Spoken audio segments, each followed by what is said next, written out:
할렐루야. 오늘 여러분 다시 만나서 반갑습니다. 네, 오늘 두 번째 이제 시간으로 세 번째 시간이네요. 오늘 처음 오신 분 한번 손 들어보세요. 예, 높이 들어봐요. 아우, 네, 내 동네 맞네요. 네, 높이 들어봐요. 그래요. 자랑이 아니죠. 예. 왜냐하면 이렇게 흐름이 끊어지면 이어나가기가 또 무지하게 힘들어. 또 새로 시작해야 돼. 자, 우리 옆에 있는 분들 한번 쳐다보시기 바랍니다. 잠깐 저 째려보지 말고 쳐다보시라고. 이렇게 쳐다보셔야 돼요. 우리 내동교대에게 쳐다봐야 돼요. 저 따라서 인사합니다. 하나님의 은혜가 나 같으면 크게 안 됐잖아요. 다시 하나님의 은혜가 나 같으면 웃으면서 안 됐잖아요.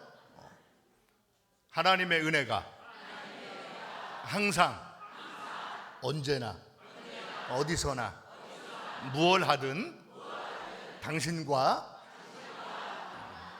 이봐 꼭 이렇게 오늘 저녁에 처음은 티를 내요. 당신과 그러면 안 된댔죠? 직분을 내야지. 아무리 교회가 은혜로워도 집사가 어떻게 건방지게 장로님들한테 당신과 그럽니까? 직분을 내야지. 다시 하나님의 은혜가 항상 당신과 함께 하시기를 기도는 해보겠지만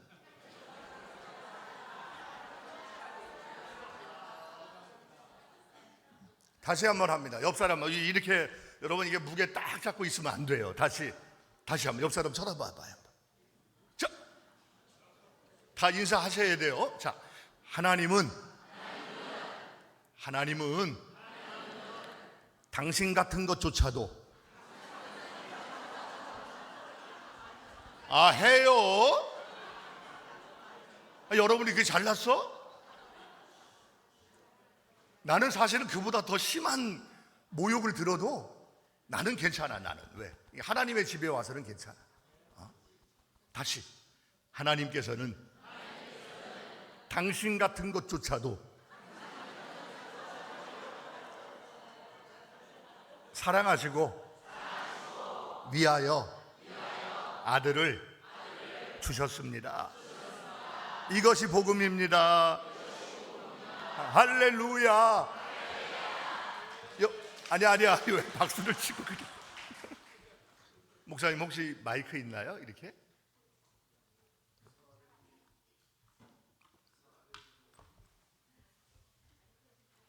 서랍에서 꺼내 쓰라고요? 야, 난 또 부흥회 하면서 강사 보고 서랍에서 꺼내서 마이크 쓰라고 하는 거 처음 봤습니다.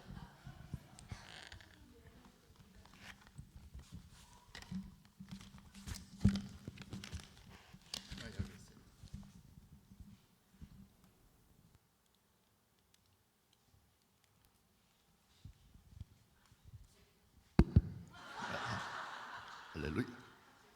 목사님 죄송한데 이거 좀 밑으로 내려놔주실래요? 네. 오늘 저녁에 이거 죄송합니다.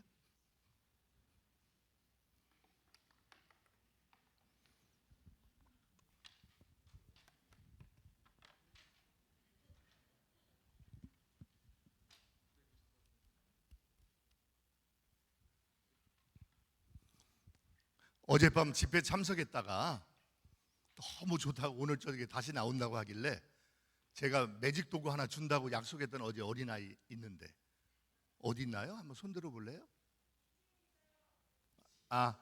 선물 주려고 했는데 2층에 있으면 소용없어.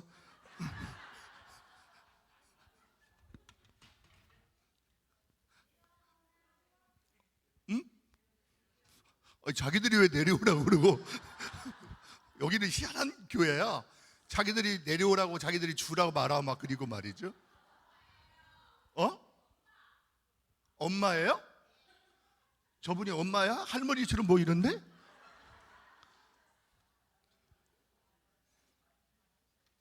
야, 너 내려오라고 안 했다 목사님이? 나가라고 하고 막 자기들끼리 뭐 내려오라고 그러고 나가라 그러고 그래, 이리 와.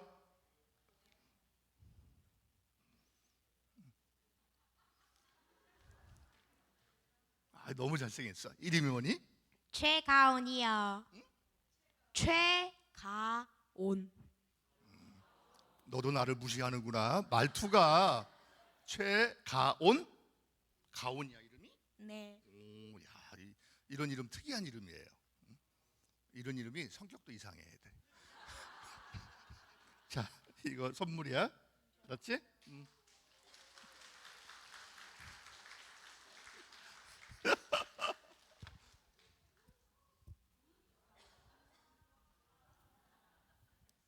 이따가 시작하면 정신없을 것 같아가지고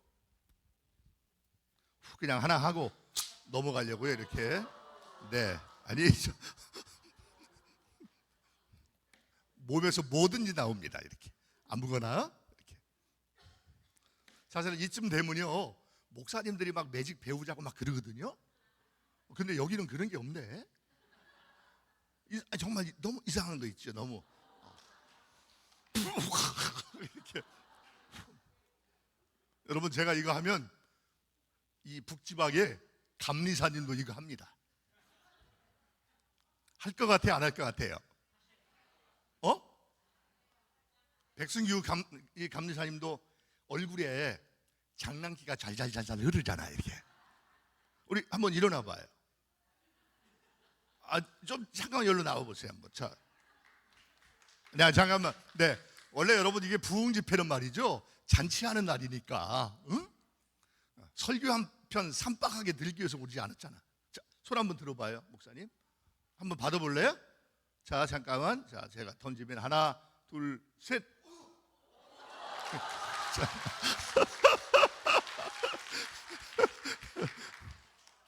잘 던져야지.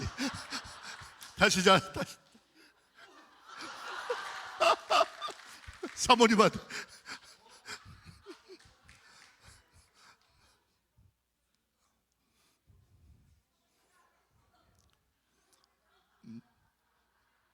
네, 이게 저기 예. 기가 막혀서 말이 안 나오네.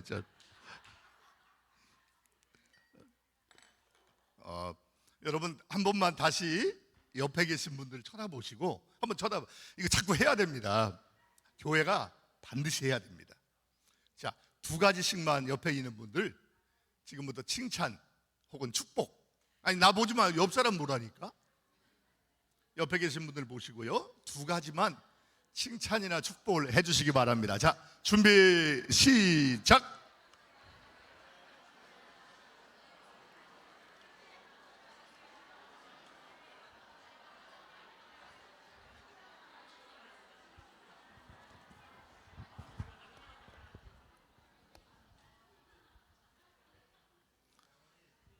스톱. 저기 강 목사님 그만하시죠 이제. 우리 강 목사님이 아세요? 저 지휘자 권사님을? 자세는 모르고 겉으로 딱 뵀을 때 혹시 자랑하거나 칭찬할 만한 거 있나요? 응? 귀가 생명이라서 잘 안 들려. 되게 외국에서는 이런 얘기 하면 일어나서 하긴 하는데 뭐 괜찮습니다.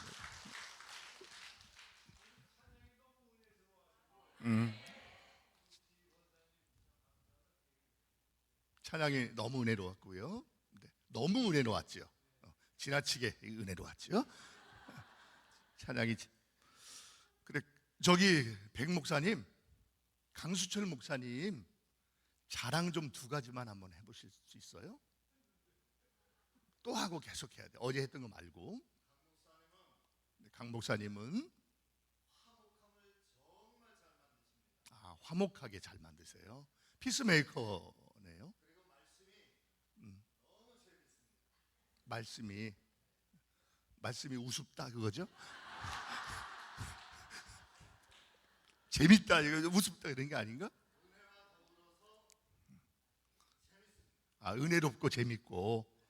은혜롭고 재밌고 그러시구나. 최주일 목사님 저녁에 오셨어요?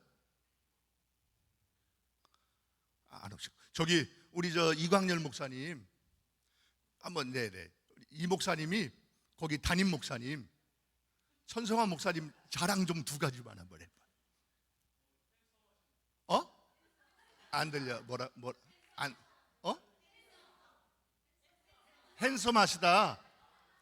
저기 목사님 우리가 있잖아 확인할 수 있는 건 안 하는 게 나아요. 우리가 금방 확인되잖아. 확인이 금방 되는데 그걸 뭐 굳이 할 필요가 뭐 있어? 어? 안 보이는 걸 하셔야지. 안 보이는 걸. 다시 이번 건 무효. 없어요. 아 진짜 목사님은 화목을 만드시네요 정말. 네, 두 가지만 분명하고요. 분명하시고 또 성도를 너무 사랑해. 지나치게 사랑한다 그 말이죠. 성도를 너무너무 사랑하시는구나. 아유 고맙습니다. 천성환 목사님 여기 감리사님 자랑 좀 한 두 가지만 한번 해봐요. 자꾸 해야 됩니다. 이거 죽으라고 해야 됩니다. 자 이거 네 여러분 아까 이거 폈던 거 요거 말이죠. 요게 지금 안 보여서 쇠입니다. 진짜 쇠예요. 말이 부러집니다. 헝겊을 쇠로 만드는 게 1분이면 배워. 1분. 배우고 싶은 사람 흔들 없죠? 자, 목사님이 감사님 교회를 사랑하시고요. 성도를 끔찍하게 사랑하시는구나. 사람이 끔찍하구나. 그냥. 교회를 사랑하시고. 근데 어느 교회를 사랑하세요? 혹시 내도교회를 사랑하고 뭐 그런 건 아니죠? 성지교회를 사랑하고 성도를 끔찍하게 사랑하신답니다. 목사님, 근데 갑자기 생각이 났어요. 우리 감리사님이 사모님 있잖아. 이런 자리에서 사모님 자랑 좀 두 가지만 한번 해줄 수 있어요?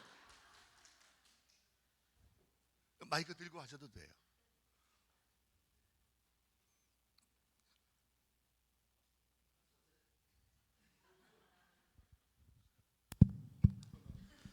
첫째, 제 아내가 저를 많이 닮았습니다. 이거 자랑이 아닌가? 제 아내는 마음이 예쁩니다. 제 아내는 생각보다 기도를 많이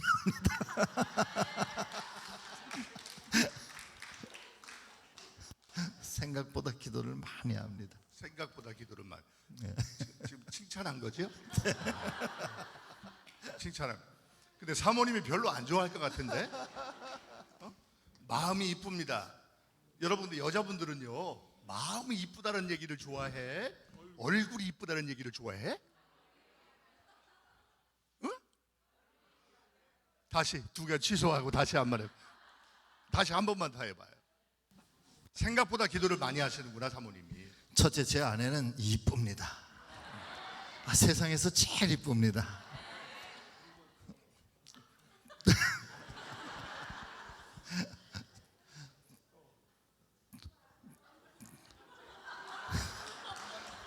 없습니다.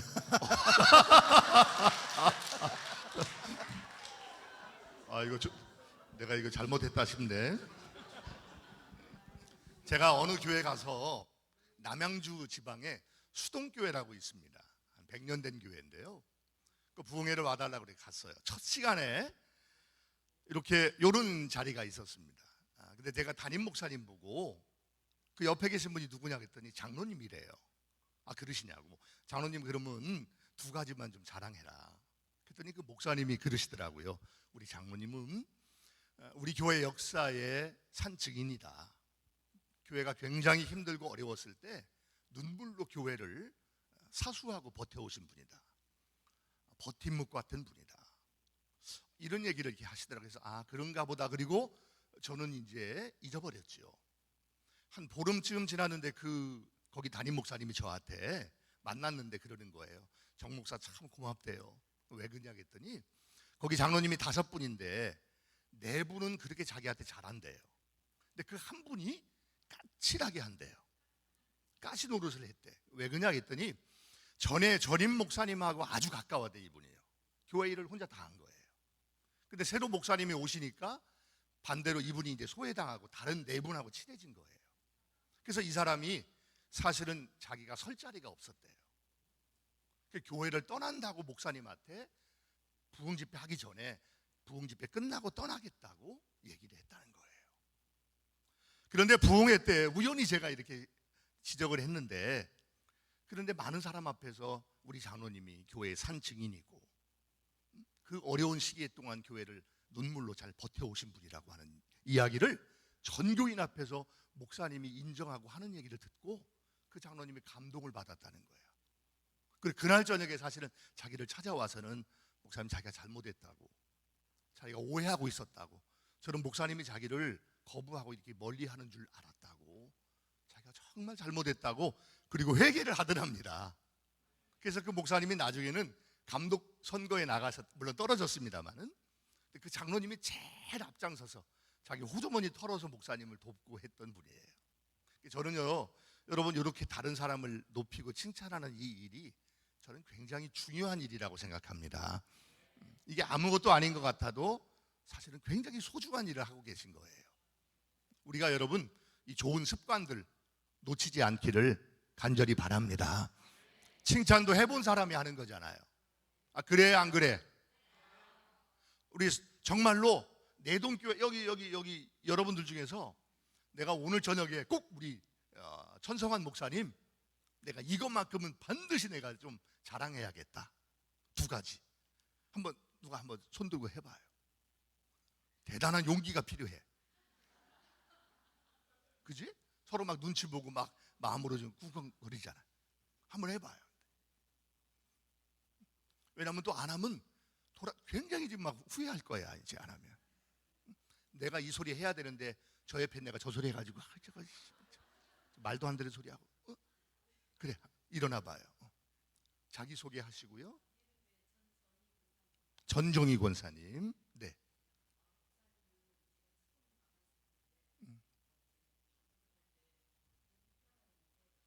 많이 있을 때 네, 제가 잠깐만요. 안 들리니까 제가 중간에서 통역을 할게요. 제가 크게 처음 만났을 때 반주를 했는데 속장 수련회를 갔을 때 목사 다른 남자분도 계셨었는데 제 여기를 열어주셨어요. 그 모습에 저는 목사님 그 배려심이 너무 많으시다는 걸 알았어요. 좋은 점을 그때 너무 감동받으셨고요. 지금 무슨 얘기인지 알겠죠? 그리고 또 한 가지는 피아노 뚜껑을 열어서 감동을 받은 분이에요, 이분이. 아주 쉽게 말하면 딱 요약을 하잖아요, 그냥. 피아노 뚜껑 열어줘서 감동받았다.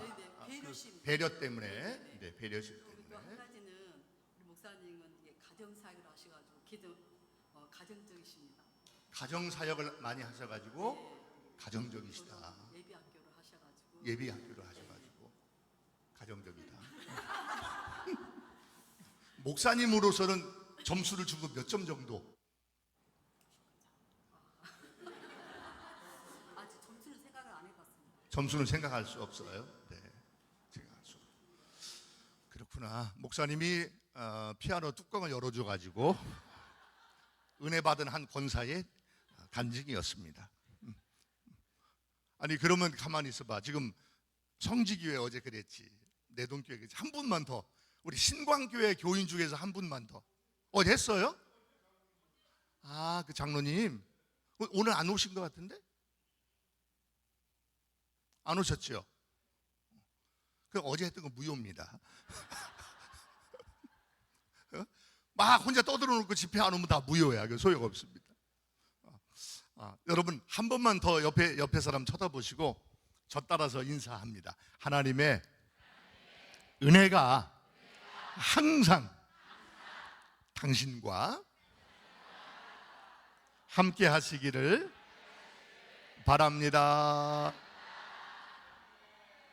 할렐루야. 아멘. 혹시 요게 보이나요? 이걸 좀 잡아주세요. 저를 잡지 말고요.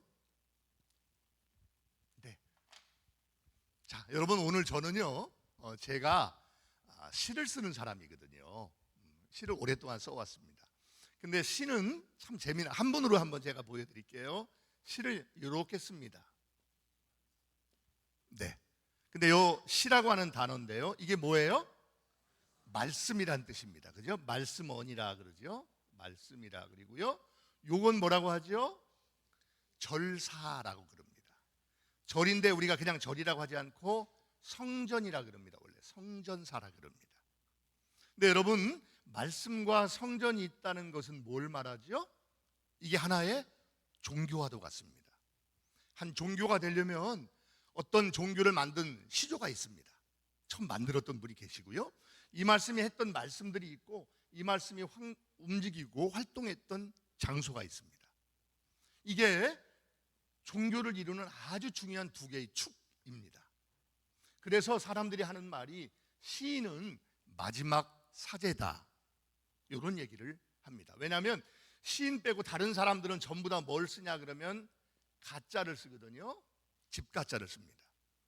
한번 보세요 여러분. 소설 가, 문학 가, 예술 가, 음악 가, 미술 가, 평론 가, 작가, 수필 가, 전부 다 가짜를 씁니다. 근데 이 가라고 하는 말은 뭐냐면 집면자인데요, 집에 돼지들이 우글거리는 그런 형국입니다. 집안에 돼지들이 이게 뭐냐면 요 자체가 힘, 파워를 말합니다. 다른 건 다 힘이 있고 파워가 있는 건데 시인들만큼은 사람 인자를 써요. 시인이라 이렇게 사람 냄새가 난 유일한 장르가 시라고 하는 거죠. 제가 여러분 하나만 좀 여기다가, 아이고 이게 또 안 되네, 이게 안 지워지네.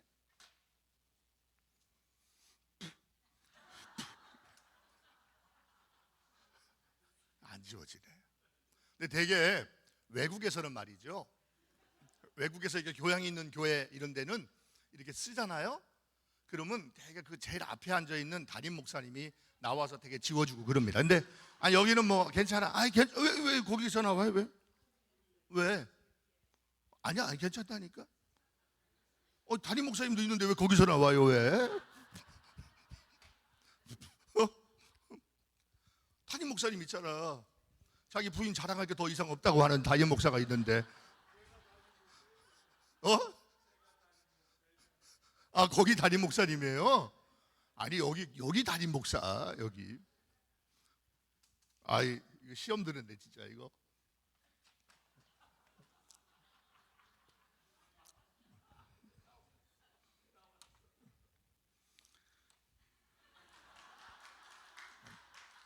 잘 지워요, 잘. 이게 똑바로 잘. 그렇지, 잘. 자, 목사님 저기. 네, 됐습니다. 고맙습니다. 여기 끝까지 계기다가 나온 기분이 어때요? 제가 여러분 시 하나만 써서 시작을 할게요. 오늘은요, 이런 시를 한번 써보겠습니다. 자, 흰둥이가 앞서가고 누렁이가 뒤따르며 들밭 풀가에는 무덤이 질비하다. 무덤에 제사 마친 할아비는 밭 두덕길에서 저물려 손주에게 부축되어 집으로 돌아온다. 원래 글씨를 못 쓰지만 오늘 더 안 되네요. 제가 한번 읽어볼게요. 흰둥이가 앞서가고 누렁이가 뒤따르며 들밭 풀가에는 무덤이 질비하다. 무덤에 제사를 마친 할아버지는 밭두덕길에서 저물녘 손주에게 부축되어 집으로 돌아온다. 자, 이런 시가 있다고 그냥 가장을 해보자고요. 그냥 가장하는 거예요. 가장. 꼭 있다는 게 아니고.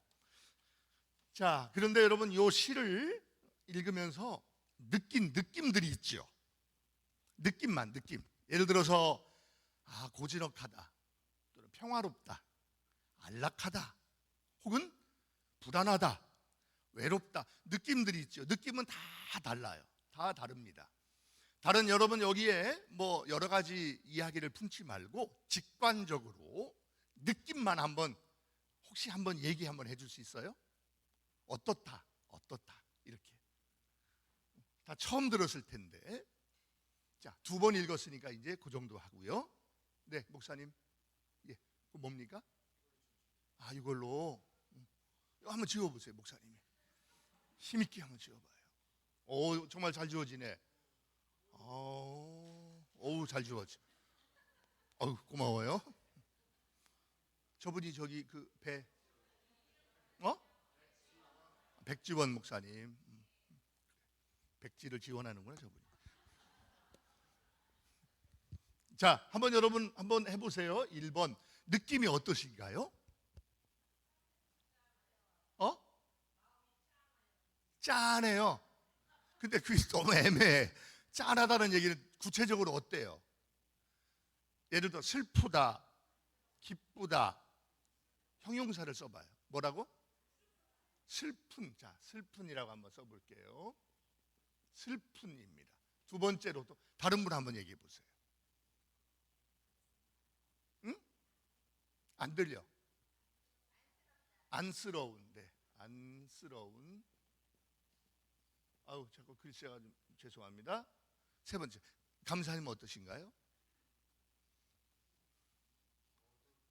어두운. 여기는 슬픈, 안쓰러운, 어두운. 아주 부정적인 것만 많이 나와요. 응? 아름다운. 네, 아름다운. 네, 아름다운. 좋아요. 자, 아름다운. 감사님은 어두운이라고 했나요? 그래. 요새 감사님이 좀 어두운 일이 있나 봐요. 마음이 뭔가 좀. 우리 장로님, 사회평수 장로님. 한가로운. 한가로운. 한가로운. 그래요. 장로님 요새 직업 그만두셨죠? 좀 한가로우시죠? 확실히 마음에 있는 게 나와. 오늘 사회 보신 목사님 어떠십니까? 평화로운. 평화로운. 네, 평화로운. 그래요. 아니, 우리 목사님도 아주 인자하셔서 교회가 평화로울 것 같아요. 정말. 네. 또 2분만 더 받겠습니다. 희망적인. 그래, 희망적인. 하나만 더요. 죄송합니다. 자, 희망적인. 마지막으로 아까 누가 뭐요? 정겨운. 그래, 8번째 정겨운. 죄송합니다. 오늘 정말 글자가 이상하게 안 되네. 자, 8개의 이 시를 같은 하나의 시지만 서로 다른 분이 8개를 얘기했어요. 슬픈, 안쓰러운, 어두운, 아름다운, 한가로운, 평화로운, 희망적인, 정겨운. 그죠? 여러분이 말씀한 거 맞죠? 한번 여러분 요렇게 한번 해볼까요? 여기다가 긍정 이렇게 하고 부정. 자, 긍정적인 거하고 부정적인 걸 한번 우리가 나눠보겠습니다. 슬픈은 뭐예요? 빨리빨리 뭐예요? 부정적인 거네요. 안쓰러우는 부정적인 거고요. 또 어두우는 부정적인 거예요. 예. 아름다우는 긍정적인 거고, 한가로운이 긍정적인가? 애매하죠, 그죠? 근데 그래도 긍정이라고 합시다. 긍정이 많은데 보니까 평화로운 긍정이고요. 또 희망적인 긍정이죠, 그죠? 긍정적인. 정겨우는 긍정적인 거예요. 자, 이렇게 됐습니다. 그러면 이 시를 읽고 세 분은 부정적이다라고 얘기했고 다섯 분은 긍정적이다 얘기를 했어요. 맞죠? 여러분들이 지금 하신 거예요.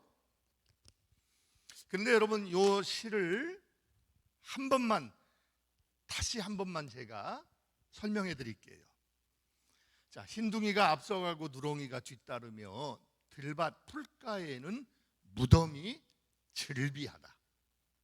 무덤에 제사 마친 할아비는 밭 두덕길에서 저물려 손주에게 부축되어 집으로 돌아온다.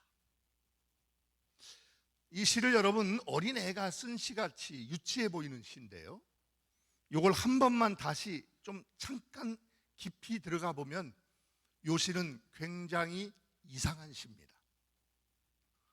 좀 이상한 구절이 여러 개가 나와요. 왜? 여러분 한번 찾아보실래요? 뭐가 이상할까요? 여기는 여러분 주인공이 누굴까? 이걸 만약에 연극으로 올린다 그러면 주인공이 누구죠? 할아버지가 주인공이 맞아요. 그러면 조연은 누구예요? 손주가 조연이에요. 근데 여러분 지금 주연이 할아버지고 손주가 주연이라 그러면 누군가가 지금 빠져 있습니다. 할머니? 누가 빠져 있어요? 아들이 빠져 있죠. 누구 아들? 할아버지의 아들. 다시 말하면 손주의 아버지가 빠져 있습니다. 자, 한번 여기다 써볼게요. 아버지의 부재입니다. 왜 이 시에는 아버지가 나오지 않을까 하는 얘기입니다. 자, 두 번째 한번 다시 볼까요? 무덤의 개수. 여러분 무덤이 지금 작아요, 많아요? 어떻게 알 수 있어요? 질비하다. 그렇죠. 질비하다 보니까 무덤이 굉장히 많은 거예요. 자, 무덤의 개수고요. 세 번째, 무덤의 위치가 어디 있습니까? 들밭 풀가에 무덤이 엄청 많은 거예요. 원래 여러분 무덤은 어디다가 쓰는 거죠? 산마루. 그죠? 산마루. 예. 마루라고 하는 말이 여러분 우리가 이 마룻바닥 말하는 마루가 아니고 마루는 정상을 말하는 겁니다, 원래. 그래서 종교할 때 이렇게 쓰잖아요. 이게 종교 이러잖아요, 한문으로. 이 종자가 무슨 종이죠? 마루종입니다. 이게 마루란 뜻입니다. 마루인데 이게 뭐냐면 종교는 아주 높은 가르침이라 이런 말입니다. 최고의 높은 가르침 이런 뜻이에요.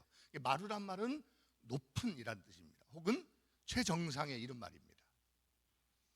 자, 무덤은 분명히 산마루, 산말랭이, 산중턱 하다못해 그렇게 써야 되는데 여기는 지금 무덤이 어디 있다고요? 들밭에 풀가에 무덤이 있다는 겁니다. 이상하죠, 여러분? 들밭 풀가에다가는 무덤을 쓰는 법이 없는데 여기는 그렇게 많이 쓰여졌어요. 자, 네 번째 하나만 더요. 제사의 시점. 제사가 지금 언제 드려지고 있죠? 예, 언제 하는지는 우리가 정확하게는 몰라요. 그런데 어차피 알 수 있는 건 뭐냐면 저물녘까지 무덤을 떠나지 않고 있었다라고 하는 건 맞아요. 어떤 할아버지가 저물녘까지 무덤을 떠나지 못하고 있습니다. 원래 여러분 제사는 말이죠, 원래 물론 집에서 할 때는 뭐 밤에 12시도 하고 뭐 이렇게 합니다만은 되게 산에 올라가서 제사할 때는 그러지 않잖아요. 되게 저물녘까지 이렇게 산에 머물지 않잖아요. 근데 이 할아버지는 왜 저물녘까지 산에 머물고 있었을까 하는 거고, 마지막으로 다섯 번째, 무덤의 장소입니다. 지금 이 무덤의 장소가 어디일까요? 집에서 아주 먼 거리에 있을까요? 아니면 집에서 가까운 어딘가에 있었을까요? 가까운 어딘가에. 어떻게 알 수 있습니까? 예, 손주에게 부축돼서 집으로 올 정도니까 집에서 멀지 않은 곳에 있는 무덤. 혹은 또 뭐예요? 흰둥이가 앞서가고 누렁이가 뒤따르고. 이게 뭐냐면 할아버지하고 손주가 지금 가고 있는데 이 개들이 앞에서 왔다 갔다 하면서 앞길을 인도하기도 하고 뒤를 따라오기도 하는 거예요. 그 얘기는 뭡니까? 이 제사가 자주 습관적으로 반복적으로 있었다고 하는 것을 암시하고 있습니다. 자, 여러분, 이렇게 보고 이 시를 다시 보면 이상한 시가 되는 거죠. 왜 여기는 할아버지하고 손주는 등장하는데 이 할아버지의 아들, 이 손자의 아버지는 이 시에는 빠져 있을까? 또 무덤엔 왜 이렇게 많은 무덤이 있고 그 무덤은 들밭 풀가에 있었던 걸까? 할아버지는 왜 이 무덤에다가 제사를 마쳤는데 거기서 있으면서 저물녘까지 그 무덤을 떠나지 못하고 있었을까? 그리고 왜 그 할아버지는 낮술에 취해버렸을까? 결국은 할아버지는 마지막에 손주에게 부축되어 집으로 돌아오는 광경입니다. 멀지 않은 어딘가에 무덤을 지금 가지고 있는 거예요. 자, 여러분, 이렇게 제가 여러분 처음에 이 글을 보여드린 다음에 느낌을 말해라 그랬더니 3분만 부정적인 얘기하고 5번은 긍정적인 얘기를 했어요. 이 시는 아름다운 시고 한가로운 시고 평화로운 시고 희망적이고 정겨운 시다라고 얘기했습니다. 그런데 여러분, 이 시를 다시 한번 깊이 들어가 보니까 이상한 데가 많이 발견되고 있죠. 다시 말하면 여러분, 이 시는 뭐냐면 한꺼번에 수많은 사람들이 죽어나갔던 어느 시점인 것 같아요. 그래서 무덤을 쉽게 쓸 수도 없는 상황이었습니다. 여러분, 무덤을 써서 잘 사람을 장례진에서 보낸다는 것도 고인에 대한 사실 마지막 예의잖아요. 근데 여기는 보니까 어느 사건인지 뭔지 모르지만은 굉장히 많은 사람이 한꺼번에 죽어나가서 들밭 풀가에다가 그냥 무덤을 막 질비하게 때려 만든 거예요. 그리고 바로 그런 사건인가에 누군가 연루가 돼서 어떤 할아버지가 아마 아들을 잃어버린 것 같습니다. 근데 그 아들의 무덤을 멀리 쓰지 못하고 집 가까운 데 어디다가 지금 쓴 거예요. 그래서 지쳐가지고 저물녘까지 술 한 잔 자기가 먹고 아들 한 잔 따라주고 자기 먹고 따라주고 하면서 낮술의 할아버지가 취해버린 거예요. 그리고 손주에게 부축돼서 집으로 돌아오고 있는 광경을 그린 시입니다. 이렇게 보니까 여러분, 그 시가 이제 전혀 다른 느낌으로 보이죠. 전혀 다르죠? 이 시가 누가 썼느냐 하는 게 중요하지 않겠어요? 이게 이달이라고 하는 이름을 가진 사람이 쓴 시예요. 이달은 다른 말로 손곡이라고도 합니다. 손곡 전집에 나와 있는 시인데, 손곡이 어떤 사람이냐 그러면 조선시대 최고의 8명의 시인 중에 한 분입니다. 여러분이 지금 조선시대 최고의 시 중에 하나를 본 거예요. 사실은 처음에는 우습고 유치하게 보였지만은 이 시가 그런 시예요. 이게 어떤 시냐면 제총요라고 하는 시입니다. 이게 제사를 드린다, 무덤에, 그 말이죠. 무덤에 제사를 드리는 요 노래, 이런 말입니다. 무덤에 제사하는 노래라고 하는 제목을 가진 시인데요, 이 손곡이라는 사람 잘 모르죠, 여러분? 우리 중에 아는 사람 거의 없죠? 왜냐하면 이게 문학을 전공하지 않았으면 잘 모르는 게 당연해요. 근데 이 사람이 누구냐 그러면 하나만 힌트 제가 더 드리면, 여러분, 조선시대 최초의 근대 소설이 뭐예요? 아니 그게 아니고 소설 제목이 뭐냐고. 조선시대 최초의 근대 소설이 있어요. 혈의눈은 말하자면 이건 뭡니까? 이건 조선 후기, 말하자면 한참 뒤죠, 한참. 이인직의 혈의눈 말하는 거죠. 이건 1901년, 6년 그때입니다. 그게 아니고 이건 언제냐면 그보다 500년 앞선 시예요. 뭐냐면 최초의 이 조선의 근대 소설이 뭐냐 그러면 홍길동전입니다. 자, 홍길동전을 누가 썼을까요? 허균이라는 사람이 있습니다. 그죠? 허균이 쓴 책이 홍길동전인데, 자, 다시 이제 손국이란 사람이 누구냐 그러면 허균이란 사람의 스승입니다. 허균의 아버지가 허풍이 아니고 허균의 아버지가 허수아비 아닌데? 허수아비. 하여튼 있어요. 근데 이 사람이 아주 계급이 높았던 사람이에요. 대감입니다. 근데 이 대감이 볼 때에 이달이라고 하는, 이 손국 이달이라고 하는 사람을 보니까 아주 탁월한 명문가예요. 근데 문제는 이달이라는 사람은 서자예요. 뭔지 알죠? 예, 첩의 아들입니다. 여러분, 첩을 한문으로 이렇게 쓰는 거 알죠? 한문 이게 씁니다. 첩을 뭐냐면 서 있는 여자 이런 뜻입니다. 참 한문이 기가 막히죠. 서 있는 여자. 정실 부인은 뭐야? 앉아 있는 여자예요. 진짜입니다, 여러분. 가늠할 깐자를 이렇게 쓰잖아요. 여자 셋을 모아놓는 게 가늠하다 이런 뜻입니다. 자, 어쨌거나 이달이라는 사람은 첩의 아들이에요. 첩의 아들이기 때문에 관직에 나갈 수가 없었어요. 과거를 볼 자격도 없었어. 근데 워낙 탁월하고 능력이 있어서 이 사람을 불러다가 자기 아들과 딸을 공부를 시켰어요. 글 공부를 시킨 사람이야, 아버지가. 그래서 그 아들들이 누구냐면 하나가 허균이고 하나가 허난설원이라고 하는 조선 최고의 여류 작가예요. 허난설원은 27살 때 결국 요절합니다. 젊을 때 죽어요. 죽으면서 그럽니다. 내가 다시 태어난다 하더라도 절대로 조선의 여자로는 태어나지 않겠다. 와, 그런 명언을 남기고 죽어요. 얼마나 조선 여자의 삶이 가혹했으면. 자, 어쨌거나 여러분, 그런데 이 허균이라는 사람, 이 사람도 나중에는 능지처참돼 죽습니다.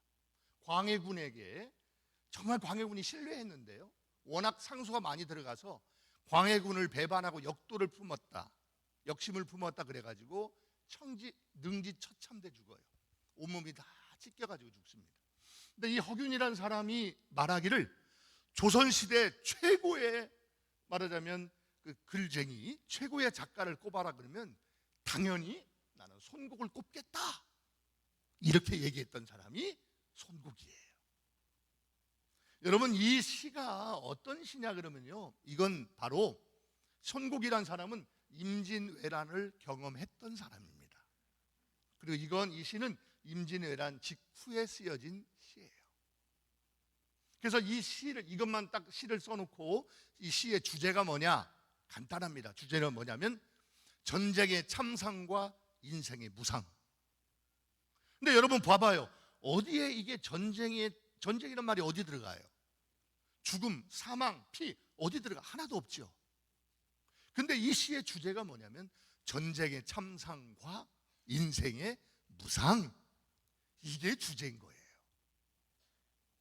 그래서 바로 이 전쟁통에 많은 사람이 죽어나가서 들밭 풀가에다가 무덤을 쓸 수밖에 없었고, 그리고 이 전쟁통에 죽었던 아들, 그 아들을 멀리 보내지 못하고 집 가까운 어딘가에 아들의 무덤을 만들어 놓고 자주 그 아들의 무덤에 가서 낮술에 취한, 그래서 지쳐서 돌아오는 아버지의 모습을 그리고 있는 시다, 그 말입니다. 자, 이게 주의예요. 그러면 여러분, 죄송하지만 이게 만약에 그 시의 주제가 전쟁의 참상과 인생의 무상이었다고 하면 이분들은 잘못 읽은 거죠. 우리말로 전문 용어로 말하면 삽질을 했다, 그거예요. 완전히 지금 삽질한 거야. 그죠? 이 세 분이 정말 잘 본 거예요. 이 시는 슬픈 시다. 아, 정말 잘 본 거예요. 안쓰러운 시다. 그리고 어두운 시다. 와, 잘 본 거예요. 저는 뭐라고 이걸 봤냐면 전원적이다. 제가 처음에 그렇게 봤어요. 아, 전원적이다. 완전 빵점이야. 시를 쓴다는 놈도 이렇게 엉뚱하게 보는 거예요. 말도 안 되는 소리를 하고. 이게 뭐냐면요, 진짜 여러분, 그래서 좋은 시는 보여주지 않으면서 보여주는 시예요. 마치 실루엣과 같은 거예요. 실루엣은 확 드러나지 않으면서 보여주고 있는 거거든요. 말하지 않으면서 보여주는 거예요. 그래서 여러분, 바로 그 뒤에 숨어있는 기호들, 숨어있는 내용들을 찾아내는 게 평론가들이 하는 몫이에요. 저는 설교도 마찬가지라고 생각을 합니다. 설교도 돌아보면 설교 이 성경 안에 무수히 많은 기호들과 암호들이 거기에 숨겨져 있어요. 마치 암호화폐를 찾는 것처럼 그 많은, 그래서 거기에 숨겨져 있는 바로 이 기호들과 암호들을 어떻게 찾아내느냐 하는 게 저는 굉장히 중요한 관건이라고 생각을 합니다. 자, 한번 여러분 이제 슬슬 다시 넘어갑니다. 괜찮은데? 안 해도 되는데? 안 해도 돼? 좀 잘 지워요. 저 밑에.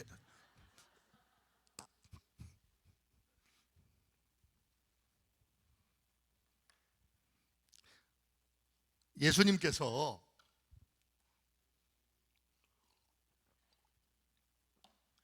그거 좀 빨리 지우면 안 될까? 응?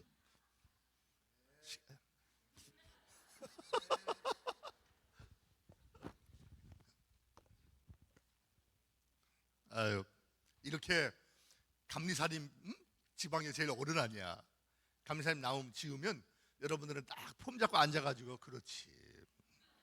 네가 해 이렇게 하는 게 아니고 미안하잖아. 그럼 박수라도 막 치고 말이죠. 응?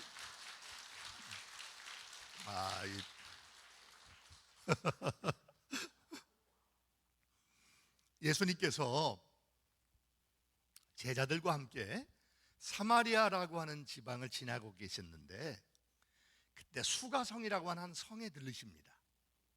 시간이 몇 시냐? 6시였대요. 근데 여러분 성경 안에 나오는 시간들이 있잖아요. 거기다가 무조건 6시간을 더하면 우리 시간이 돼요. 응? 간단해요. 이제 앞으로 그 6시면 몇 시일까? 우리 12시예요. 정오예요. 정오는 여러분 태양이 막 내려쬐기 때문에 사람들이 물길로 다니거나 그러지 않습니다.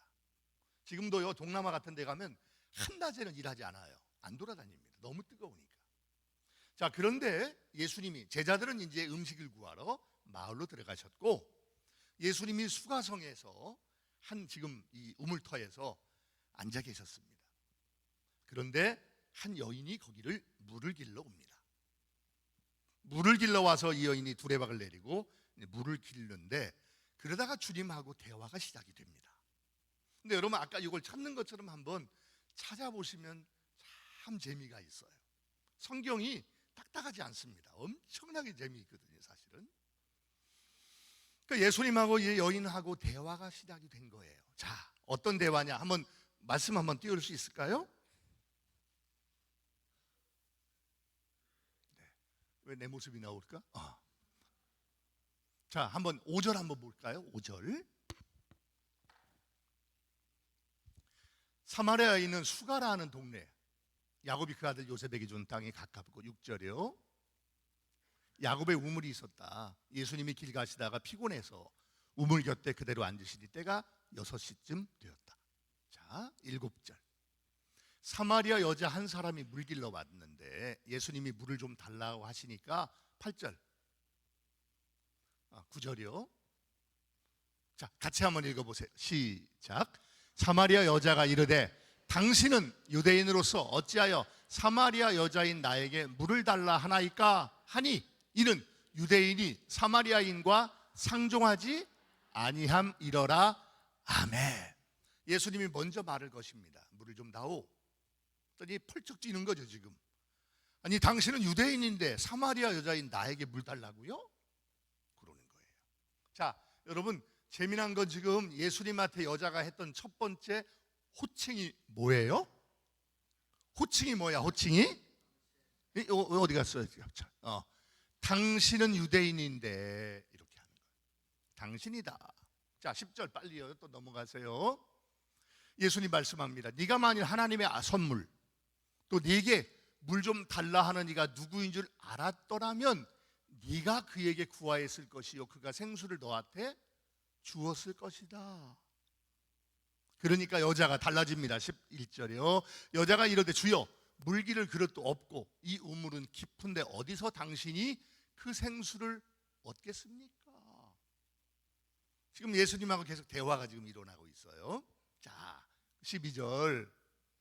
우리 조상 야곱이 이 우물을 우리에게 주셨고 또 여기서 자기와 자기 아들들 짐승이 다 마셨는데 당신이 야곱보다 더 큰 분입니까? 이런 질문합니다. 뜬금없는 질문이 지금 여인의 입을 통해서 툭툭 튀어나오고 있죠. 당신이 야곱보다 더 큰 분입니까? 라고 묻습니다.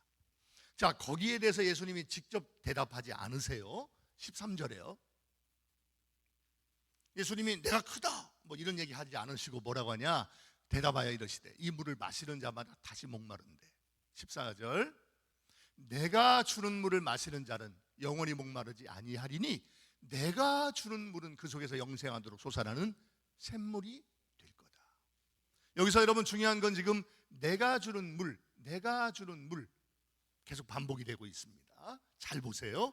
15절, 여자가 말합니다. 주여 그런 물을 내게도 주사 목마르지 않고 또 여기 물길로 오지도 않게 하옵소서라고 여자가 예수님에게 요구를 합니다. 그런 물을 나한테 주시오. 그러면서 이제 16절에 가면 전혀 다른 이야기가 시작돼요. 16절이요. 예수님이 말씀합니다. 가서 네 남편 불러와라. 유명하죠. 17절 같이요. 함께 시작. 여자가 대답하여 이르되 나는 남편이 없나이다. 예수께서 이르시되 네가 남편이 없다 하는 말이 옳도다. 왜냐하면 18절이요.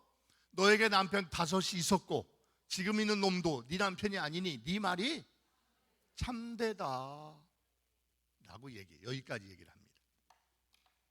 그 다음에 여러분 아까 우리가 읽었던 19절 얘기가 나와요. 한번 그냥 읽어봅시다. 여자가 이르되 주여 내가 보니 선지자로소이다. 자, 여기까지만 한번 하고요. 여러분 세상의 모든 게 다 그렇지만은요, 내용이 있고 장치가 있습니다. 이걸 다른 말로 하면 본질이 있고 현상이 있습니다. 본질과 현상, 장치와 내용, 이게 서로 같은 거면서 다른 거죠. 예를 들어서 얼마 전 며칠 전입니다. 우리나라에서 누리호죠.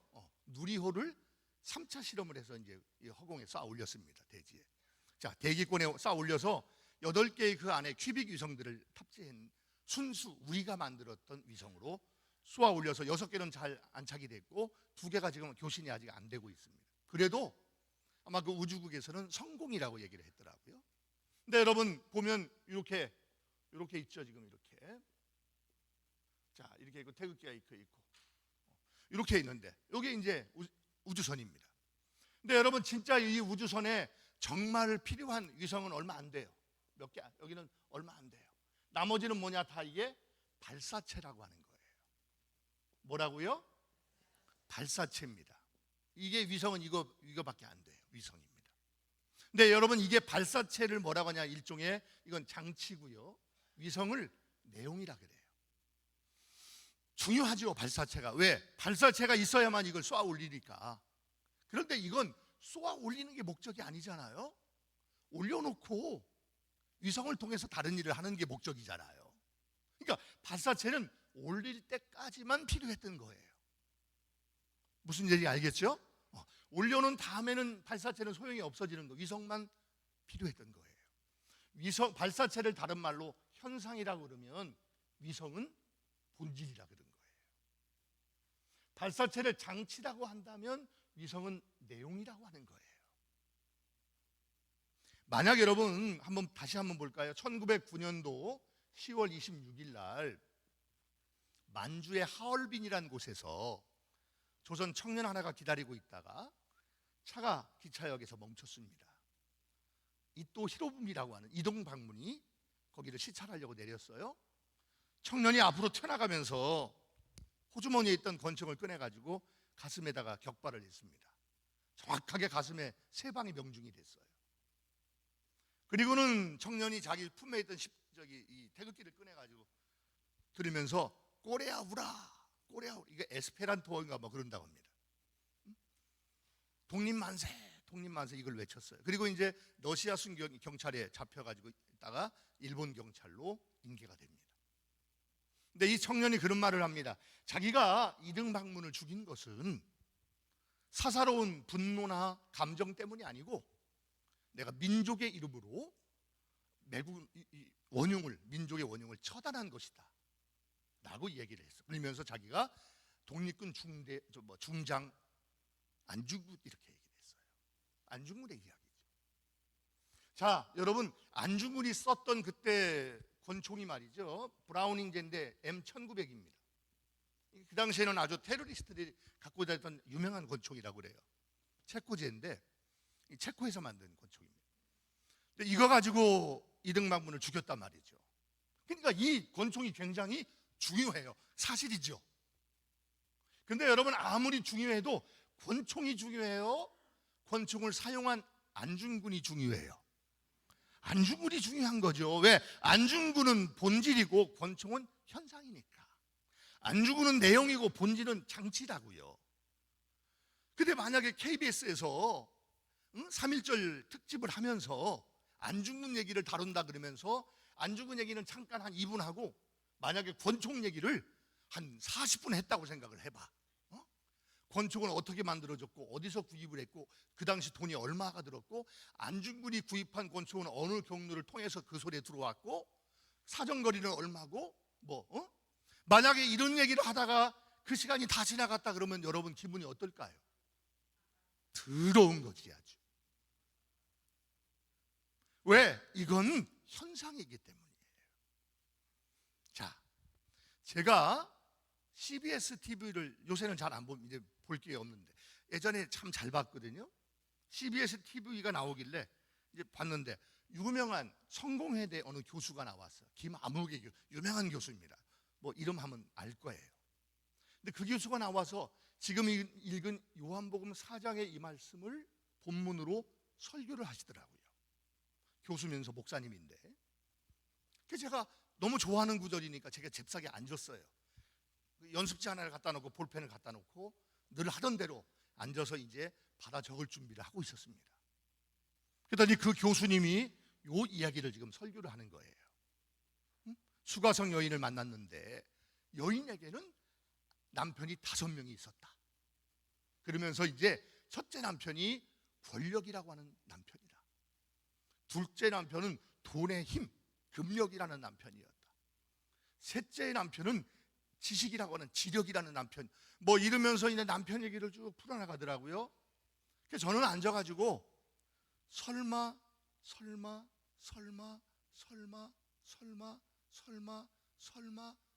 했어요. 응? 교인들이 아멘할 때까지 했던 설마. 그런데 희한하게도 그 5명의 남편 이야기를 처음부터 끝까지 끌어가는 거예요.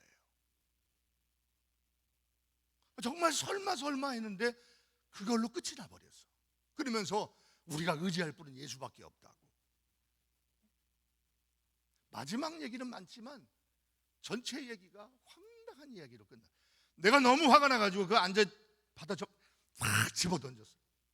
그리고 전화기를 들었습니다. CBS에다가 항의하려고.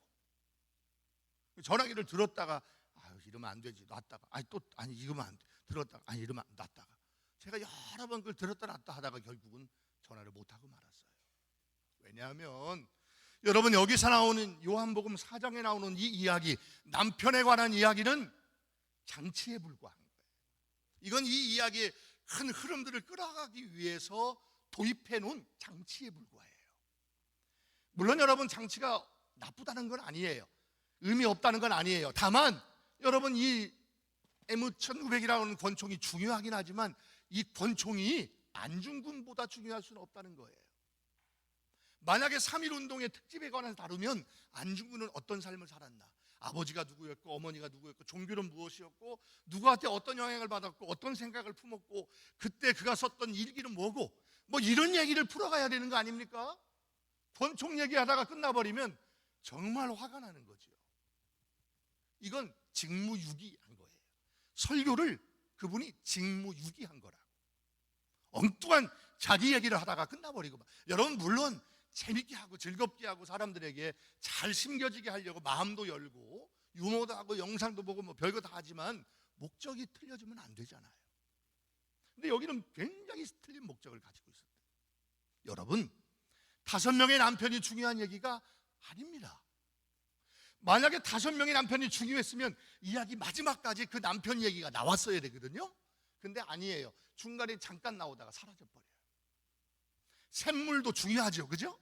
중요해요. 그런데 샘물도 여기서는 중요한 목적이 아니에요. 왜? 샘물 얘기도 잠깐 나오다가 없어져 버려요. 정말 중요하다면 끝까지 갔어야 돼요. 그런데 아닙니다.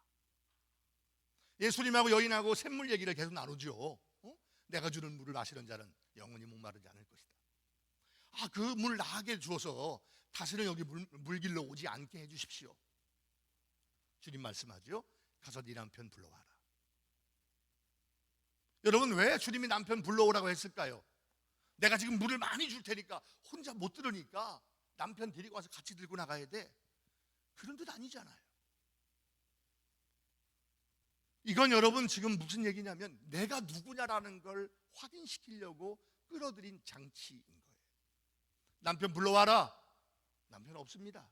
맞아. 너 없다고 하는 말 맞아. 너 전에 5명 있었지. 지금 있는 놈도 하나 있는데 네 남편 아니지? 그러자 여자가 그 말 앞에 그냥 확 거꾸러져 버리는 거예요. 그리고 18절 나오는 얘기, 주여 내가 보니 선지자로소이다. 결국은 이 이야기를 끌어오려고 한 거예요. 그 이야기를 끌어오려고 그 안에 무수히 많은 장치가 지금 들어간 거예요. 요걸 쏘아 올리려고 여기서 지금 발사체로 굉장히 많이 올라간 거예요.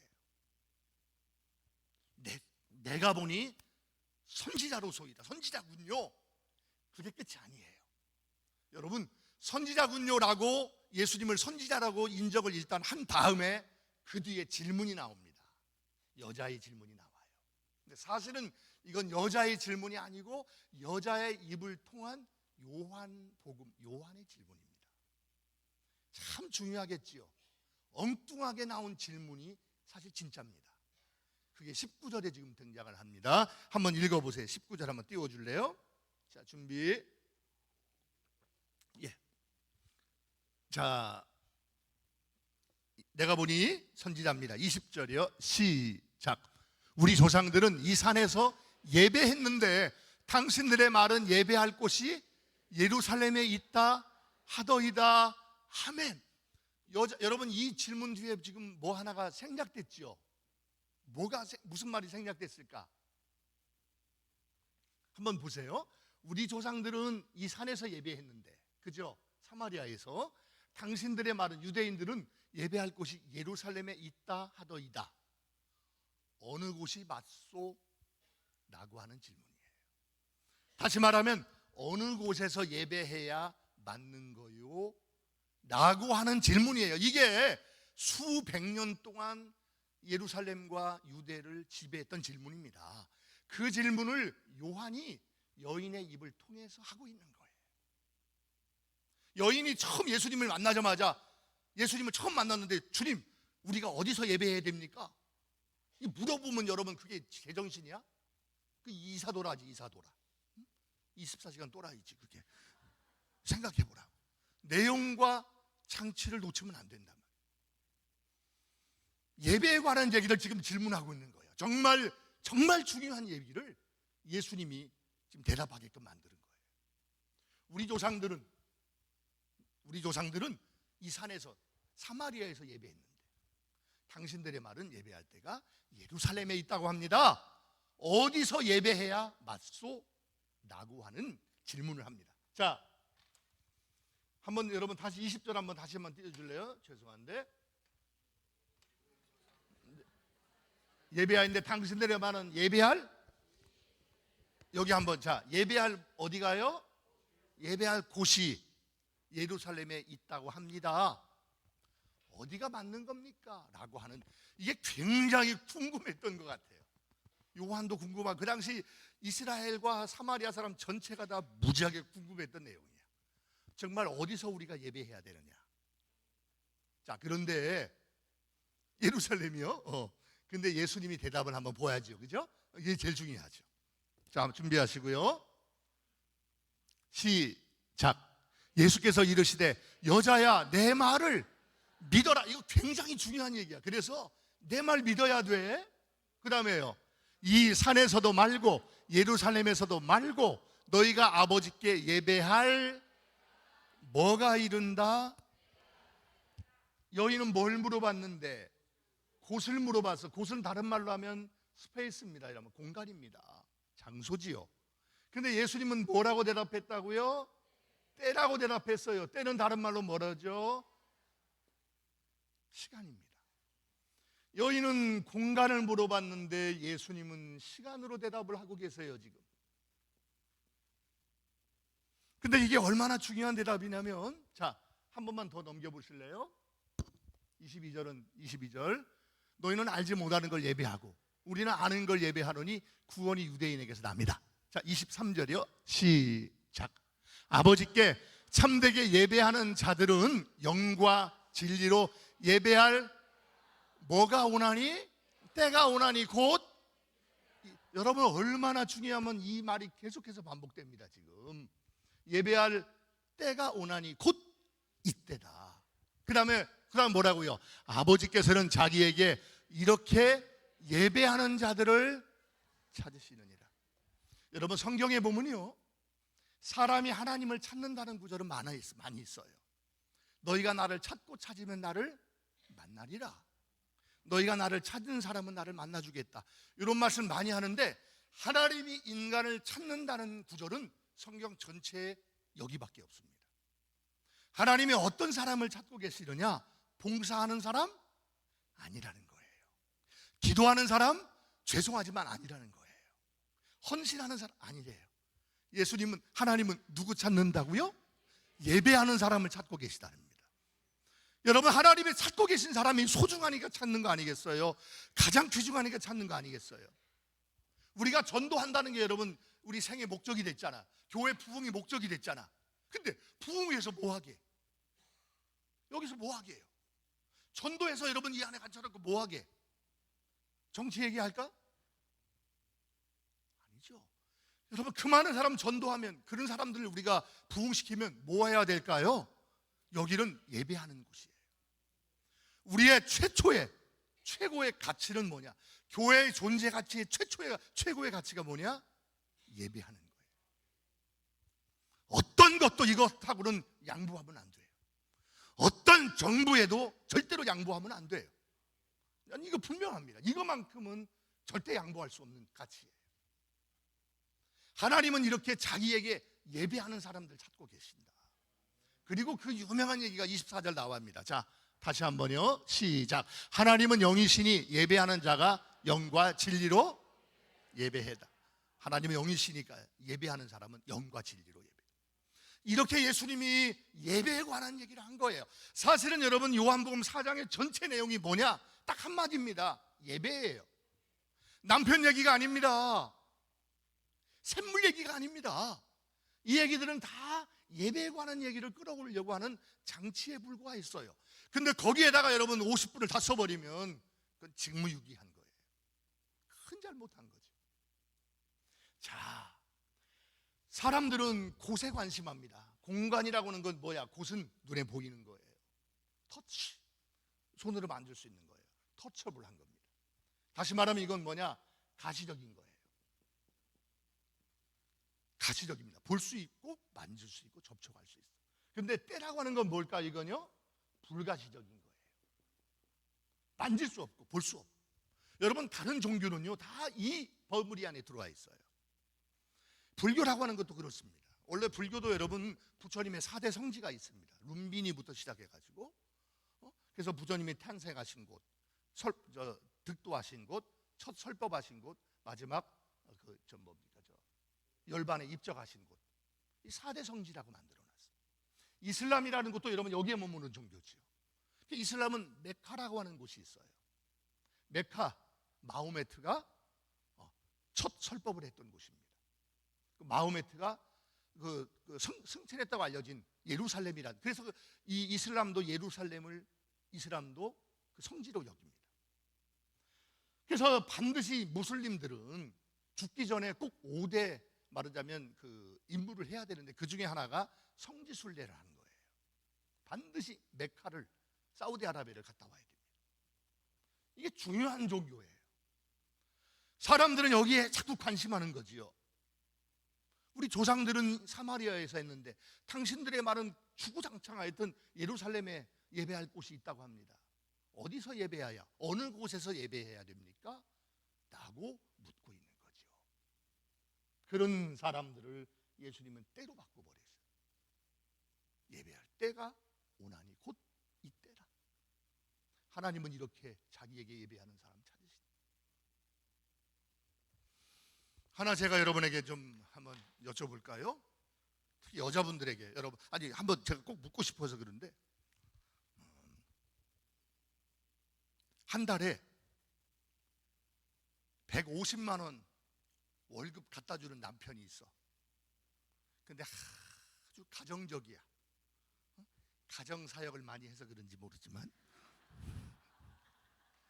가정적이야. 아주 배려도 잘하고 따뜻하기도 하고 피아노 치면 뚜껑도 열어주고 아주 훌륭해.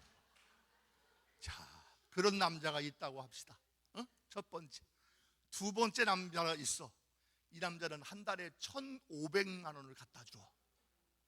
그런데 한 달에 이틀밖에 집에 안 들어와. 제가 여쭙니다. 여러분, 어떤 남편 놈을 쉽게 하고 살겠어요? 손 들고 해야지, 정확하게. 2번. 어느 교회? 성지교. 내가 볼 때 교인들은 담임 목사 닮아가게 돼 있어. 아주 저분은 자신만만하게 2번이랍니다. 1,500만 원 갖다 주는데 2번밖에 안 들어오는 그 남자.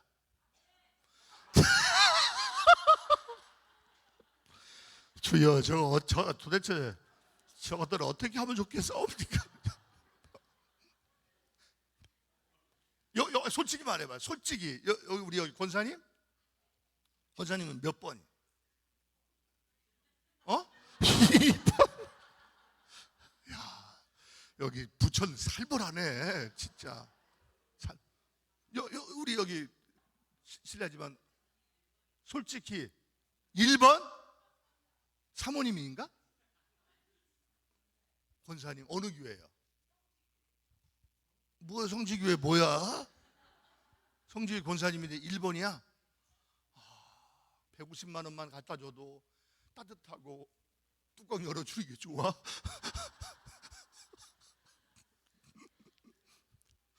죄송한데 남편 때문에 속속했나? 여기 우리 여기 집사님? 권사님? 가만히 있어. 크게 말해봐. 뭐라고? 1번 남자하고 살고 있는데 2번이 좋아.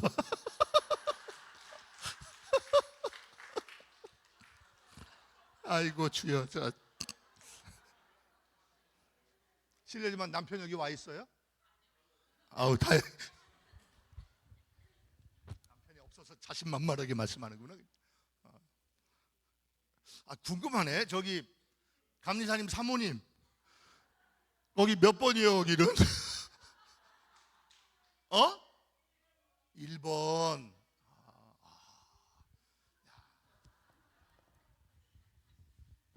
사모님은 그래도 아직도 낭만파다, 그죠? 참 감사님 진짜 결혼 잘한 줄 알아. 제가 지금 어제하고 오늘 이렇게 사모님하고 같이 다녀보니까 진짜 감리사님 결혼 잘한 줄 알아, 진짜. 아멘해. 뭐 잘났다고 가만히 앉아가지고 모대 뻑뻑이 힘주고 말이지. 지금 말은 소용없고.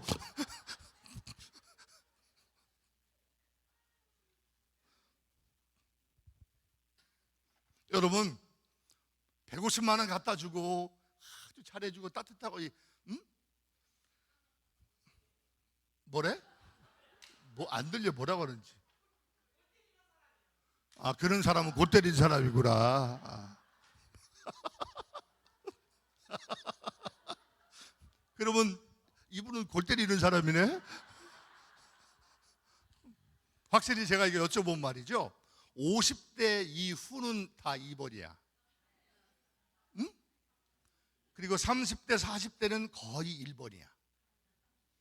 그리고 보면 선교사님들은 거의 1번이야. 목사님들은 2번이야. 되게 그래. 내가 이걸 한번 물어봤더니 어떤 할머니가 일어났는데 그러더라고. 할머니가 강사님이 있잖아요. 강사님. 예, 얘기해서요 할머니. 예. 그까지 한 달에 2번은 뭐들어 두른대요. 나가서 뒤져버리든지.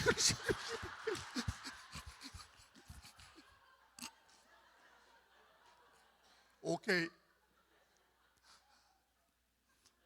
이게 장치와 내용의 차이, 본질과 현상. 참.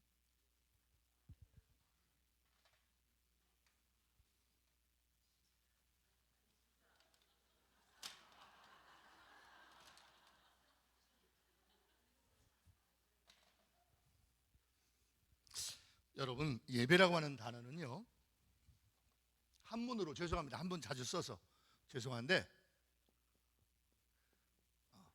왜냐하면 한문이 선명하기 때문이에요. 선명합니다. 예배를 한문으로 어떻게 쓰냐면 이렇게 씁니다.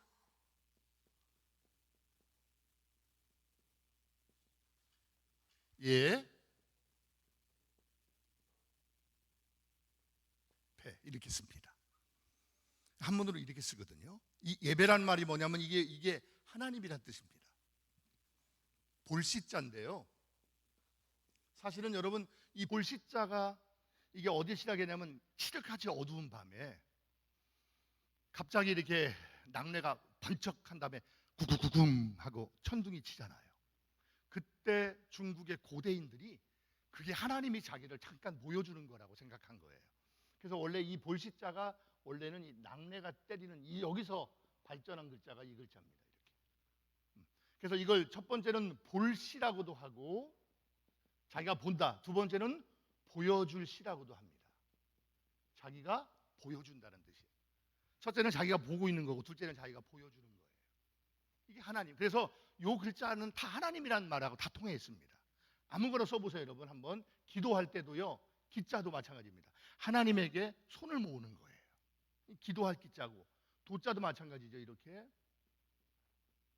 목숨 숫자입니다. 하나님에게 목숨을 구하는 거. 축복이라는 것도 마찬가지입니다. 자, 축도 하나님에게 형자예요. 하나님에게 형이 구하는 게 이게 축입니다. 복자에도 똑같은 말 또 들어갑니다. 계속 들어갑니다, 여러분. 뭐 조상이라는 말, 제사라는 말 다 들어갑니다. 항상 이 글자가 항상 들어갑니다. 이 글자가 들어가는 건 뭐냐면 초월적이고 영험한 거에 대해서 항상 이 글자가 들어가요. 다 그래요. 한번 보세요. 여기도 여러분 지금 예배라는 글자가 뭐냐면 하나님에게 이게 풍성할 풍자거든요. 제사상을 말하는 겁니다. 지금 가난해도 제사상은 아주 막 빠그러지게 막 올려놓잖아. 그래서 하나님에게 제사상 풍성하게 바친다. 이게 예배할 예자입니다. 배자가 뭐냐? 이 배자는 한문학자들이 이걸 해석 못해요. 전혀 못합니다. 근데 저희는 쉽게 해석합니다. 뭐냐면 이게 뭐예요? 손숫자죠, 그죠? 네, 손숫자입니다. 손숫자고 이게 뭐냐 그러면요. 이게 뭐냐면 여기를 살짝만 이렇게 하면 뭐냐면 십자가입니다. 십자가 위에 계신 왕입니다. 십자가 위에 계신 왕을 손을 들고 십자가 위에 계신 왕한테 경배하는 거예요. 이게 뭐냐면 경배할 배, 숭배할 배 그럽니다. 그래서 참배, 숭배, 경배 다 이 배자를 씁니다. 이게 손을 들고 십자가 위에 계신 왕을 경배한다 이런 말입니다. 이게 예배란 글자예요. 여러분 중국 글자에서요 나라고 하는 글자 나 5글자가 있거든요. 자, 첫 번째가 뭐냐면 나자가 이렇게 씁니다. 나 여자입니다. 아들 자자가 아닙니다. 이거 하나 더 들어갑니다. 자, 그 다음에 두 번째로는 이렇게 씁니다. 나 여. 남을 여라고도 하죠. 자, 세 번째 나가 뭐냐면 나 오자예요. 그래서 독립선언서에 보면 오등은 자해야 조선의 독립국인과 조선인의 자주민임을 선포한다. 뭐 이렇게 할 때 오라고 하는 말이 있습니다. 자, 네 번째 글자가 뭐냐면 이렇게 쓰는 글자 나자인데요. 좀 어렵죠. 이게 뭐냐면 나 짐자입니다. 짐. 그래서 여러분 텔레비 같은 데 보면 짐이 경에게 말하노라. 그죠? 짐이 나는 그런 말입니다. 이게 원래 옛날에는 사극은 왕한테만 쓰는 글자인데 사실은 이게 보통 명사예요. 아무나 다 이 글자를 썼어요. 짐이라는 말. 나라고 하는 뜻이에요. 자, 마지막 다섯 번째 글자, 이게 제일 중요한 글자입니다. 나라고 하는 뜻이 뭐냐면 이렇게 씁니다. 나 아자예요. 맞아요. 나 아자. 나 아자. 근데 여러분 이 나 아자가 무슨 뜻이냐 그러면요. 이걸 파쇄한다 그러는데 한문으로 이걸 한번 이거 왼쪽과 오른쪽을 나눠지릅니다. 왼쪽이 뭐냐면요. 이쪽이 뭐냐면 손수자예요. 이렇게. 오른쪽이 뭐냐면요. 창과자입니다. 자, 이 손수고 이게 창이란 뜻입니다. 창과. 손으로 창을 잡고 있다 이런 말입니다. 나라고 하는 게 어떤 존재냐? 손으로 창을 잡고 있다 이런 말입니다. 여러분 창을 왜 잡고 있을까요? 물론 전쟁하려고 잡고 있기도 했어요. 또는 사냥할 때 잡고 있기도 했어요. 근데 그건 아주 드문 일이에요. 전쟁 자주 하지 않잖아요. 사냥도 그렇게 자주 하지 않았어요. 그러면 언제 이 단어를 썼냐 그러면 동물을 잡아서 죽일 때입니다. 근데 왜 동물을 잡아 죽이냐? 물론 먹으려고 했죠. 그런데 고대인들은 동물을 잡는 거하고 제사하고 연관이 돼 있어요. 그래서 여러분 고린도라고 하는 곳에 보면 저도 고린도에 가보니까 높은 산 위에 제우스 신전이 있어요. 근데 고린도서에 보면 뭐라고 나오냐면 시장에서 파는 고기를 먹어야 되냐 말아야 되냐 고민 많이 합니다. 그죠? 여러분 고기를 먹어야 되느냐 말해 이건 여러분 육류주의자냐 채식주의자냐 그거 고민한 게 아니에요. 실제로 그 배경을 쓰지 않았는데 배경이 뭐냐면 그 당시에 모든 고기는 어디서 나오느냐? 신전에서 제사를 드리고 그 제사 드린 다음에 그게 시장으로 흘러나온 거예요. 그래서 우리가 고기를 얻은 거예요. 산 거예요.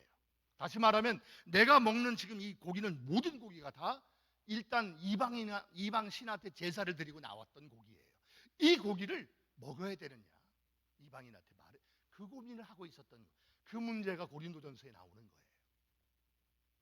저는 중학교 1학년 때 은혜를 받았거든요. 하나님이 중1 때 저를 찾아오셨어요. 그래서 제가 하나님을 중학교 1학년 때 제대로 만났어요. 그래서 막 방언하고 통역하고 막 저 통변하고 그 다음에 또 입신하고 막 이랬습니다. 그래서 방언을 잘하는 거야. 내가. 러시아 방언 잘하잖아요. 게노무 스장노무 스키 스바노무 스키 전 조만 스키 뭐 이런 거. 그래서 어학도 잘하잖아. 중국말도 제가 잘합니다.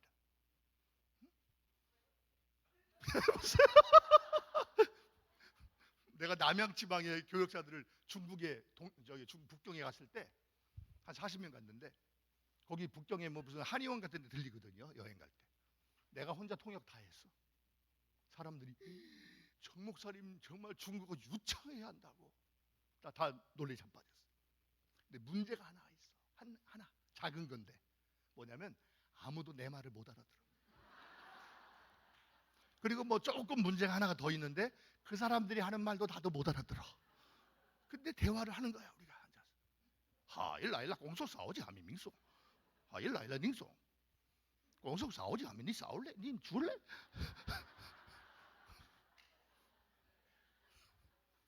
하일라일라 공속 싸우지 하면 삼성 짬뽕 3천. 말 나온 김에 여러분 짜장면을 네 글자로 뭐라고 그래요? 맞추는 사람한테 선물 있죠. 매직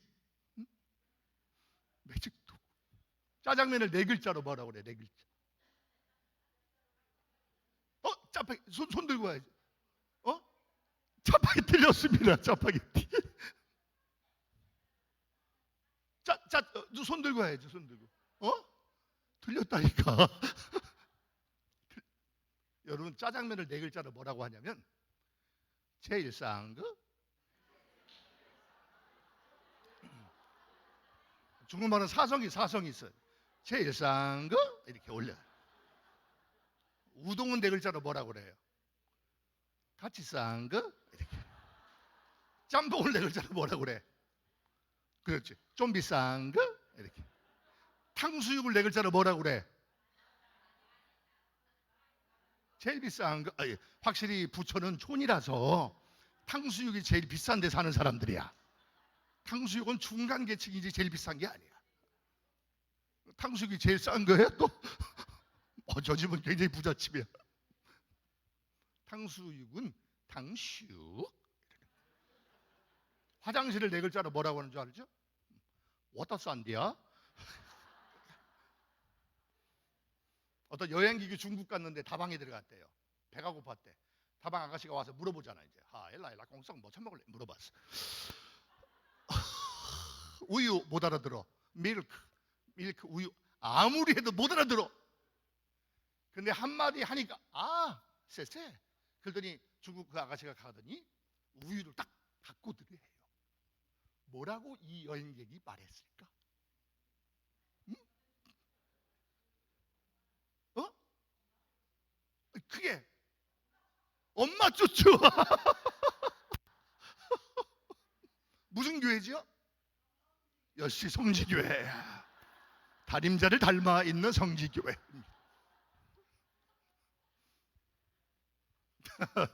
시간 없으니까 빨리 끝냅니다.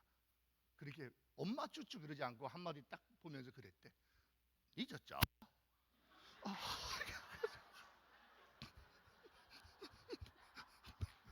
못 알아들었습니까? 근데 무슨 얘기 하다가 했지? 창이 뭐야? 그렇지. 여러분, 그래서 신전에서 흘러나온 거기 때문에 고기가 이방 신한테 바쳐진 걸 그리스도인이 먹어도 되느냐? 이거 가지고 고민한 책이야. 된다. 먹어 전혀 문제 없다. 그런데 그거 먹는다고 실족하는 사람이 있다면 나는 그 사람 때문에 평생 안 먹겠다. 이것 때문에 실족한다고 하면 안 먹겠다. 근데 사실은 원칙은 먹어도 된다는 거죠. 그까짓 거 여러분 근데 저는요 고3 때 제가 하숙을 했는데 하숙집에서 꼭 12시에 제사를 드리더라. 저 그때 알았어. 12시에 밤 12시에 제사를 지내요. 근데 그 집이 1년에 5번을 제사 지내는데 하숙집이 얼마나 하숙생이 배고파요. 근데 5번 동안은 너무 잘 먹는 거예요. 이제 상떨이가 막 휘어지게 먹는데 제가 그때 믿음이 제가 중1 때 내가 은혜 받았다 그랬잖아요. 고3 때 나는 그거 가지고 고민 많이 했습니다. 이걸 먹어도 되느냐 안 먹어도 되느냐 고민을 엄청나게 했어요. 결국은 안 먹었어. 왜냐하면 누가 알려준 사람이 없었어. 이게 나는 내 신앙을 해친다고 생각해가지고 그 좋은 걸 안 먹었어. 그리고 이걸 깨달은 다음에 먹기 시작했더니 몸이 이렇게 돼버렸어. 이게 여러분 지금 나자가 뭐냐면 나라고 하는 존재는 뭐냐면 손으로 창을 잡고 있다. 다시 말하면 손으로 동물을 죽인다. 다시 말하면 제사를 드린다라고 하는 거예요. 제사하는 거하고 동물 잡는 게 같은 의미였어요. 근데 결국은 이게 뭐냐면 나라고 하는 존재는 뭐냐면 나는 제사하는 존재다라고 하는 거예요. 이게 우리 존재의 가장 중요한 본질이에요. 여러분, 우리는 어떤 사람이냐? 우리 그리스도인은 당신 뭐 하는 사람이냐? 물어보면 기도하는 사람이다, 봉사하는 사람이다, 여러 얘기할 수 있지만 제일 큰 본질은 뭐예요? 예배하는 사람이에요. 그리고 하나님이 우리를 왜 부르셨다고요? 예배하는 사람을 찾고 계신 거예요. 여러분, 예배하는 사람을 찾는다는 얘기 뭐예요? 예배 드리라고 하는 거예요. 교회가 여러분 다른 거 아무리 많이 해도 세미나 많이 하고 무슨 난리를 치고 무슨 학교를 하고 무슨 세미나를 하고 난리를 쳐도요, 우리가 예배하는 일에 등한히 하면 저는 그거 하나님이 기뻐하실까 싶어요. 왜냐하면 그게 본질이거든요. 요한복음 4장에서 말씀하는 바로 이 이야기는 정리하자면 이건 바로 예배에 관한 얘기를 하고 싶었던 거예요. 요한이란 사람이 결국 그 여인의 입을 통해서, 왜? 중요하지 않아. 나중에는 여러분 여인도 사라져 버리잖아요. 남편 5도 사라져 버려. 샘물도 사라져. 다 사라지고 마지막에 뭐가 남아요? 예배에 관한 얘기만 남습니다. 그리고 그것으로 끝을 내요. 결국 그 얘기는 예배에 관한 얘기를 하고 싶었던 거예요. 한국 교회가 왜 이렇게 지금 약해졌느냐? 옛날에 우리가 아주 어렵고 힘들어도 우리 한국 교회가 예배하는 일에 정말 열심을 했어요. 저는 정말 그 기억나요. 근데 지금 우리 돌아보면 여러분 어떻습니까? 예배한다 그러면 완전히 풀이 죽었어. 기가 죽었어. 생동감이 없어요. 여러분, 나도 감동하지 못하는 예배를 하나님이 감동하시겠냐? 내가 감동하지 못하는 예배를 하나님이 감동해 받으시겠냐고 생각해요.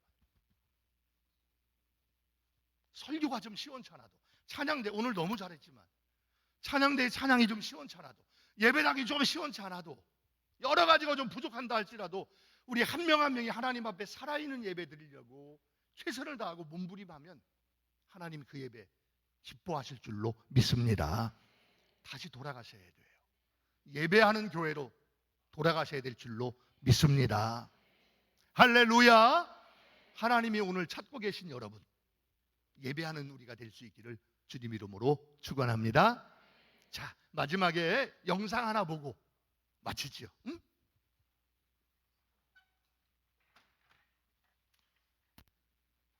네. 버티컬 리미트 하나 들어줄래요? 이거 보고 우리 기도하고 마치도록 하겠습니다.